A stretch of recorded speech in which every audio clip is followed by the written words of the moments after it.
Yo, what is going on YouTube? I am Germ here. So, I am a college student. Right now, we're getting towards the end of first semester. Everyone's taking finals right now. We're getting all of our final grades turned in and all of that stuff. And I think it's a really apt comparison to what's going on in the LTS right now, where the offseason is just kind of wrapping up. Most teams are finalizing their rosters. Most teams are finishing up their off seasons. And it's time for them to get their final grades. It's time for them to get graded based on what they did in the course of the offseason. So in today's video, I'm going to be running through giving letter grades to every single team in the LCS for how I think their offseason went. I'm going to be rating them from A to F, who did best, who did worst, who's top of the class, and who, might be getting held back a year or two. But before we get into that, I just want to give a word from today's sponsor, which is my new merch. This is the Germ Signature Collection. It is a limited time, really short run of merch that I'm going to be doing. I'm trying a little something new. If you guys want to get your hands on some of my merch, it is a really clean, minimalistic design. It is a nice polyester fabric. It should be a very high quality shirt for just $20. This is an awesome way to support me, my channel, and my content if you like what we do here. I would appreciate it a ton if you guys consider checking this out, and if you considered buying some for yourselves. I think it's pretty sick. I think it's pretty clean. But with that being said, here we go, getting right into this, which again is my off-season report cards for every single team in the LCS. So I think we're going to start at the bottom. I think we're going to start off with who I think had the worst offseason. And a lot of this is taking a look at how their team was at the end of 2020 to how their team now looks into 2021. And for me, the easy number one choice for the worst offseason, this is my F, is going to go to Golden Guardians. This is a big failure for me. This team was super exciting at the end of 2020. Obviously, they had FBI popping off. They had this really crazy team. FBI and Huhi looked pretty nasty in the bot lane. Closer was doing good. Demonte looked okay. This team was a game away from knocking TSM out of the summer playoffs in the LCS, and obviously TSM went on to be the eventual winners of the split. Golden Guardians could have very easily knocked out TSM. They could have very easily made it to Worlds for themselves, and this team finally looked like they were starting to click on all cylinders. They're a very scary team. Nobody wanted to play against them, and it looked like they were going to be, headed into 2021 looking to build and expand. If FBI could continue to grow, if Closer could continue to grow, this team could have been really scary if they all stuck together. But unfortunately, that's not what happened. Monetary issues, roster issues, whatever you want to call it, FBI, COVID, or NBA, Corona, COVID, all that stuff. With obviously the NBA money, the NBA team's not wanting to spend as much.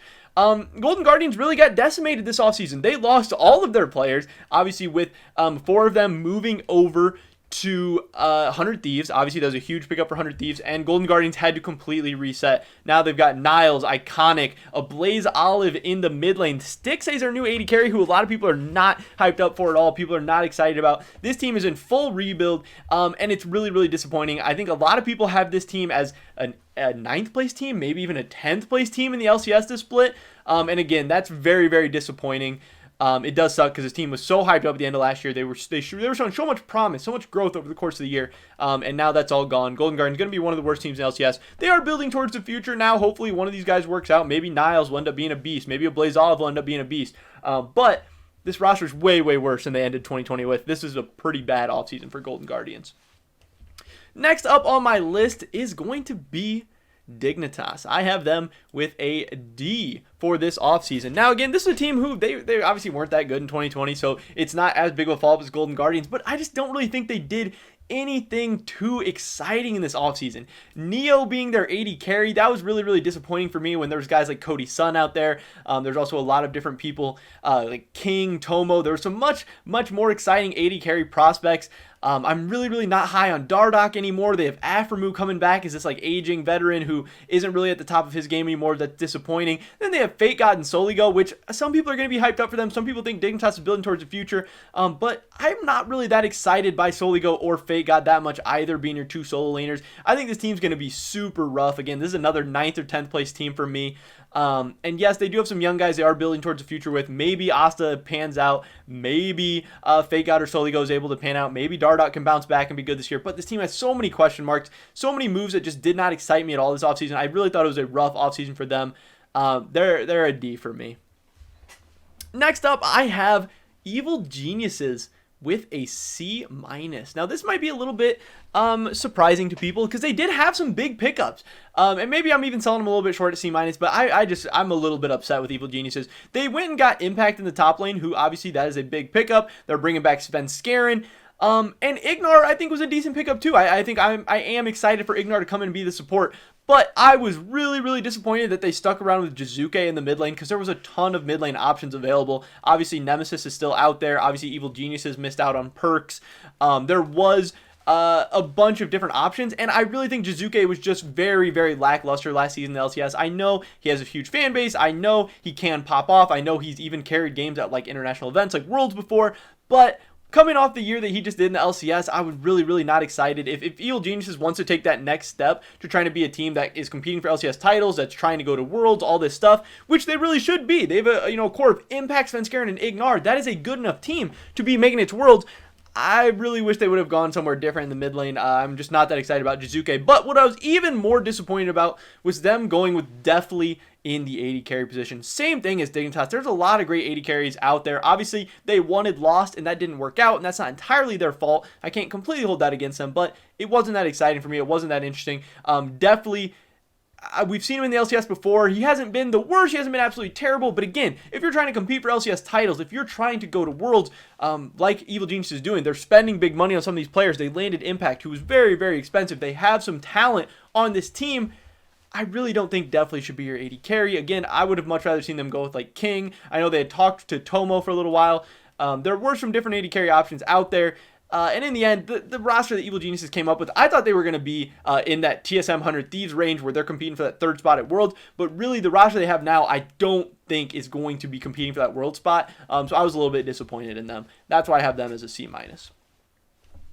Next up, we have Immortals, who I'm going to rate them as a C. Now, I could see how you could put Evil Geniuses above, and Evil Genius maybe even should go above Immortals just because, yeah, they got Impact, they landed a big splash, they got Ignar, and Immortals didn't really do anything too crazy, but they have obviously some OPL talent coming into the bot lane, which I think could develop into something really, really special. Obviously, we've seen OPL players come into LCS before and be really, really good. A lot of people are hyped up for Fudge. I think FBI is an absolute beast. There are some great options there. I do think Xerxes was a pretty big pickup, especially for a team on a budget like Immortals. I also do think Insanity looked pretty good last year, so I think bringing him back, that should be an interesting way to start developing talent for the future. I'm really, really not that excited about Revenge in the top lane. I think he's going to be one of the worst, if not the worst, top laners in the LCS, and I don't really know if there's much promise for him for the future, but hopefully I do get proved wrong there. But yeah, I'm high on Insanity. I think their bot lane looks interesting. They could be good. And I think Xerxes is a great buy low on a player, and Xerxes could end up being a beast in North America if he's motivated, if he's hungry to get back on top of his game.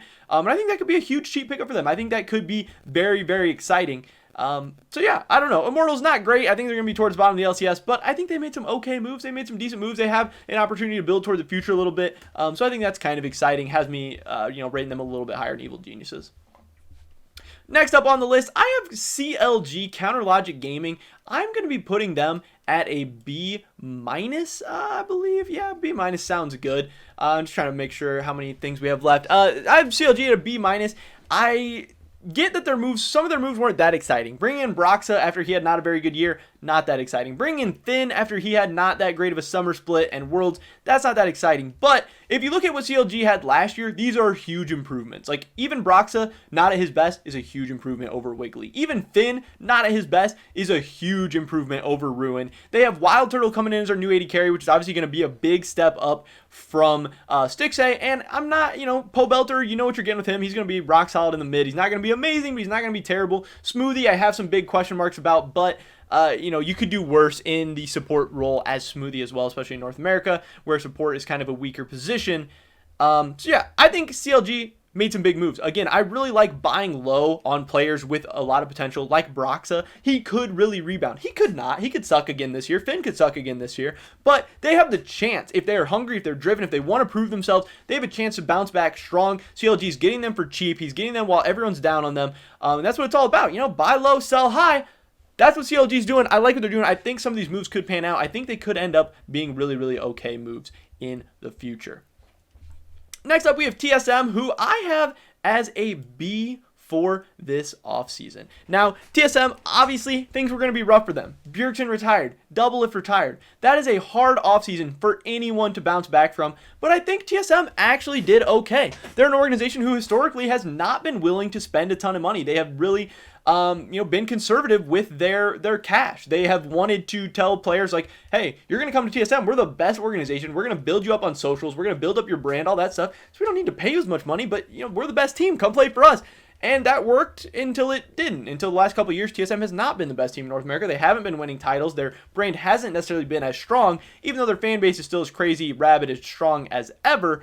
But they finally made a splash. They went out, they spent the money. They have now the highest paid player in the LCS in Sword Art. He is going to be, I think, so important to TSM. He's going to hopefully be helping Lost and Cody Sun both develop as AD carries, develop his talents. He's also hopefully going to be teaching the team. He says he wants to teach the team to play that LPL style, that Chinese style, that just balls to the wall, super aggressive, hyper aggressive playmaking, always looking for plays style. And if TSM can learn that style and begin to implement it and mold their team and their players around that, that can be insane. This pickup of Sword Art could be so worth it. It could help out TSM in so many ways. Now, obviously, again, Bjergsen, one of the best players in North America of all time. Losing him is going to suck, but I think he's going to make an amazing coach. And also, Power of Evil is one of the best, if not the best, replacements out there for Bjergsen in the mid lane. I think, they're not going to lose a ton in the mid lane. As crazy as that sounds, I think Power of Evil is going to be able to fill Bjergsen's shoes pretty well. Maybe not in terms of the branding or the fan base or the hype, but Power of Evil is as solid as it comes. And that's why he was, Bjergsen's kryptonite for a lot of his career, because he is a very solid mid laner. He is a problem for a lot of people. Then you have Spika, obviously new young up and coming talent. He had a very good year in 2020. He's looking to continue to build and grow off that. I think he's going to be an absolute beast in 2021. Lost. Some people think he's going to be a beast as well. People are really excited for him. Some people think he's even an upgrade over Doublelift right now, which would be awesome.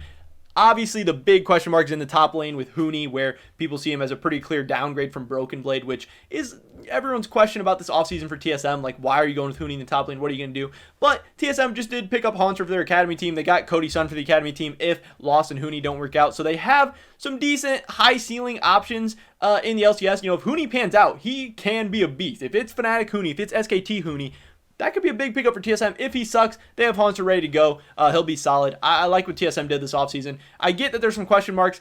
How is Lost going to do? How is Huni going to do? That's what's kind of keeping TSM out of the upper range for me. But Sword Art was a massive pickup. I love what they're doing with their academy team. That's a B for me.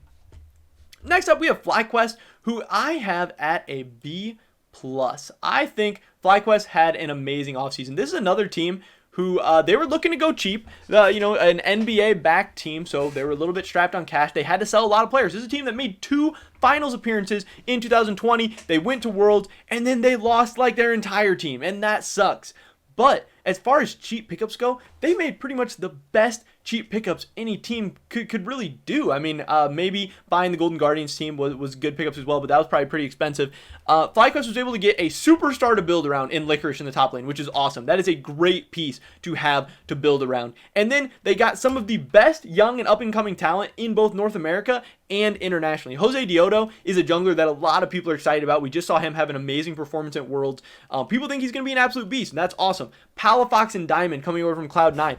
That's possibly the best academy mid laner and the best academy support who are ready to make that jump to the LCS. Flyquest has them both. Those are guys that could succeed in the short term, but are really expected to succeed in the long term and be very good talents in the LCS, whether Flyquest wants to eventually sell them off or if they want to continue to build around them for the future. And then Johnson at AD carry. He is obviously another one of these new up-and-coming AD carries that was an absolute monster last year. People are so hyped for him. He had a great year. Now he's going over to Flyquest, leaving Dignitas. He's going to be on a better team, hopefully in a better environment, better coaching staff, all that stuff, and be able to continue to grow and exceed. So yes, this offseason did suck for Flyquest in a way because they went from a championship contender to where, this lineup's probably not going to compete for titles in the LCS this year, but they're perhaps better set up in the future than they ever would have been, and they still have a ton of talent to win right now. This team is exciting. I think they did an amazing job in the offseason because we saw so many other teams, Dignitas, Immortals, Golden Guardians, with that NBA money where they had to go cheap. Those teams are terrible now. Flyquest went cheap and are still going to be a very good team in 2021. That's an awesome offseason. Next up, 100 Thieves. I have coming in at an A-. Now, this is interesting because they just did a thing where it's like, oh, can I copy your homework? And they just stole the entire Golden Guardians team. They are Golden Guardians plus someday this season, and that's hilarious. But like I said earlier, Golden Guardians was a great team in 2020, especially at the end of the year. They really started coming together. FBI found his way in the LCS. He really started learning how to carry games. Closer's a beast. Who he is getting better as a support. DeMonte can fill a role on a team, and someday in the top lane now with all those guys together is going to be absolutely insane. They're going to have a monster carry in the top lane, monster carry in the bot lane. This team is going to be a threat. And 100 Thieves went from not being a very good team in 2020, you know, they were average, middle of the pack team, to now they are going to be a team competing for a world spot in 2021. And that is so exciting for 100 Thieves fans. You know, they didn't do anything crazy. They just bought the Golden Guardians roster. It was not like any, you know, insane mastermind moves and synergies put together. But that's awesome. They were able to get 4 pieces together that have pre-existing synergy, that are already ready to go, already ready to win games. They know what they're getting. And I hope that 100 Thieves coaching staff, infrastructure, obviously they have a lot of big name guys, Papa Smithy, kind of the mastermind behind all this. Hopefully they're able to get all these guys to continue to develop and grow. 100 Thieves could be a very scary team in 2021. They're going to be competing with these top teams for sure, and it's all thanks in part to the offseason that they had. Next up, I have Cloud9 at an A for my offseason. Obviously, the 2 big moves they did was Fudge and Perks. Fudge, it's not that amazing of a move to me. Like, yes, I do think Fudge is going to be a downgrade over Licorice this season. People are really hyped up for Fudge. People think he's going to be great. People think he's going to come into the LCS and dominate right away. People think that there's a ton of value, that he got to practice with Licorice a ton, that he got to scrim against him all the time, that he got to 1v1 him against him all the time, and I'm sure that is super valuable. I think Fudge will be a good top laner in time, but I don't know if he's just going to be able to come into the LCS and dominate from day one. But I get why the move had to be done. They needed to go cheaper in the top lane. They needed to sell off Licorice to get a bunch of money to go and get Perks, who I think is going to be the best player in the LCS in 2021. I do think he is going to be the early favorite to win MVP, and I do think he has this Cloud9 team now in a position where they could potentially do some damage internationally, where they could potentially get out of groups, maybe even potentially make it to a World Semifinals, which would be absolutely insane. Landing Perks was the biggest splash of the offseason for the North American LCS, and having Perks on their team now makes it an easy A in the offseason for me, for Cloud9 in my opinion. But my final team, my A+ for the offseason, my top of the class is Team Liquid. I think they have been able to form this offseason one of the best, if not the best teams in the entire LCS history. This team I am so excited for. This team was already great last year. They were very solid with Jat as their new coach. They obviously had a ton of awesome pieces. This team was very exciting. They brought in Broxa. He was supposed to be their savior, their guy to create this new aggressive style on Team Liquid to take them to the next level, and that didn't really work out. Even with Broxa being not so good, obviously he had visa issues, couldn't get into the United States at first, then he comes in, he's not that great. Team Liquid sucks in spring, then they do pretty good in summer, and they do well. They make it to Worlds, they go 3-3, they almost make it out of groups, but the whole time Broxa doesn't look that good, the team doesn't look that exciting, so they knew they had a hole in the jungle to fill, and they went and got the best jungler in North America in Santorin. That is an amazing offseason already. And then they went and got Alfari too, who is perhaps the best European top laner, the best top laner from the LEC, who now comes over. Impact was fine. Impact was very good for Team Liquid last year, but they still, in most people's opinions, and in my opinion, upgraded in the top lane. So the best team, in my opinion, in the LCS was going to be Team Liquid, and they upgraded in the jungle, they upgraded in the top lane, they had positions of need, they improved them. Now they're coming back, obviously still with Tactical and Core JJ, one of the best, if not the best bot lanes in the LCS. They have Jensen, who's one of the best, if not the best mid laners in the LCS, and then a top jung duo of Alfari and Santorin that is absolutely disgusting. This team has a chance to be one of the best teams in the LCS of all time. They have a chance to go to Worlds and do damage, and that is so exciting, and it's all thanks in part to the awesome offseason they had with their 2 huge monster pickups. That's an easy A+ for me. And there it is, guys. There is my 2021 LCS offseason report cards, giving out my grades for every single team, all the offseason moves in the LCS. That's pretty much it for this video today, guys. Definitely drop a like if you enjoyed it. Leave a comment down below what I get right, what I get wrong. What grades would you guys give out? Who do you think had a great offseason? Who do you think had a bad offseason? I would love to hear your guys' thoughts and opinions. Subscribe to update all my latest content. Check me out over at Twitch, twitch.tv/I_am_Germ. And if you are so inclined, consider buying my merch. It's going to be the first link in the description below if you want to get this new Germ signature collection. Hopefully I catch you guys in the next one. But until then, peace.